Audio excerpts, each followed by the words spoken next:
right, let's just see how this goes today. Okay. Do you believe in the power of the living God? What is the power of the living God? Well, the power of the living God to me is not the one true God of the days of old. It's not brimstone and fire and sin, sin, sin. The power of the living God to me is every single thought, every belief, every emotion. You are a creator God.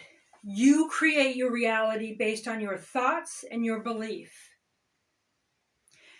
This is the power of the living God, the goddess, the Great Spirit. In every single moment, it's the frequency that you vibrate at based on your own belief system. The power of the living God is speaking your truth, 100% truth, telling the truth 100% to the best of your ability, doing what you prefer, being your real authentic self, and then trusting what comes back to you. That's the power of the living God. In every single moment, you invoke the power of the living God to create a timeline, to create a reality for you to live based on your thoughts, your beliefs, your preferences. For example, if you are invited somewhere and you don't really want to go, but you're guilted into going, then that creates more of that reality. I had a friend once, kind of a crude example, but she was really into frogs for like 5 years, right? So everybody bought her frogs. Then when she wasn't into frogs anymore, she kept accepting the frogs, like knickknacks and all kinds of things. So she kept getting them, right? That's how reality is. Things will show up in your mail. People will show up in your life. Phone calls, emails. There'll be a movie. There'll be something that'll show up that'll reflect back to you what it is that you really believe and what is your truth.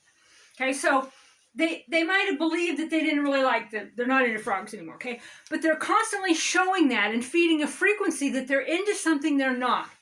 Okay, and it can be anything in your life. People that you have in your life, ways that you do things. Every time you pretend to be someone you're not, you draw a reality to you that is based in someone else's version of you. So, the power of the living God is the power that you have in the moment to create your reality based on your thoughts. Like the Abraham Hicks stuff, you got 17 seconds, right? A negative thought comes in.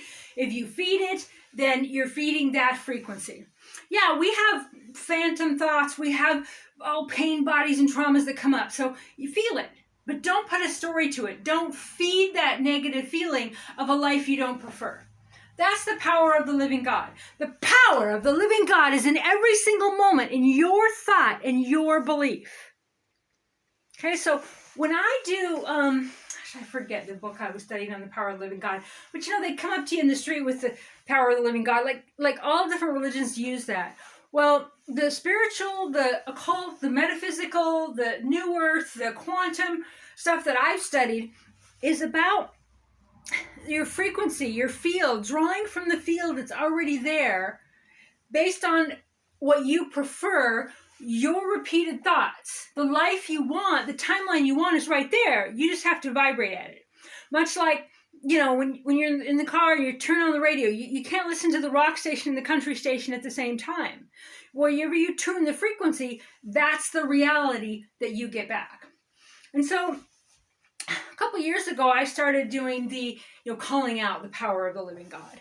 And I have this energy that I channel, I call the preacher. And I bring through whatever message is for that day. And so, but I just wanted you to know, because a lot of people are freaked out about the power of the living God and that they're going to be judged, the one true God. I believe that all roads lead home. Bringing Back Goddess Church, we're also called Universal Church of Light. We have some other DBAs. We're an all-faith church. Whatever you believe, that's for you. That's the power of the living God. Trusting yourself, not buying into anyone else's version of who you are. The power of the living God is right here, right now, based on who you believe you to be and what you allow of others and their belief of who you are. Speak your truth. Stand up for people, when you can, as long as it's the truth. Speak the truth all the time. And yeah, the system might persecute you. Friends might persecute you. Family might persecute you and leave your life. Oh, well, all you can do is be 100% honest with who you truly are and what you know to be the truth. What other people do with it, that's their stuff. You just have to give it over to God, to Goddess, and have faith. Let go, let Goddess. And that's the power of the living God. I love you. Bye for now.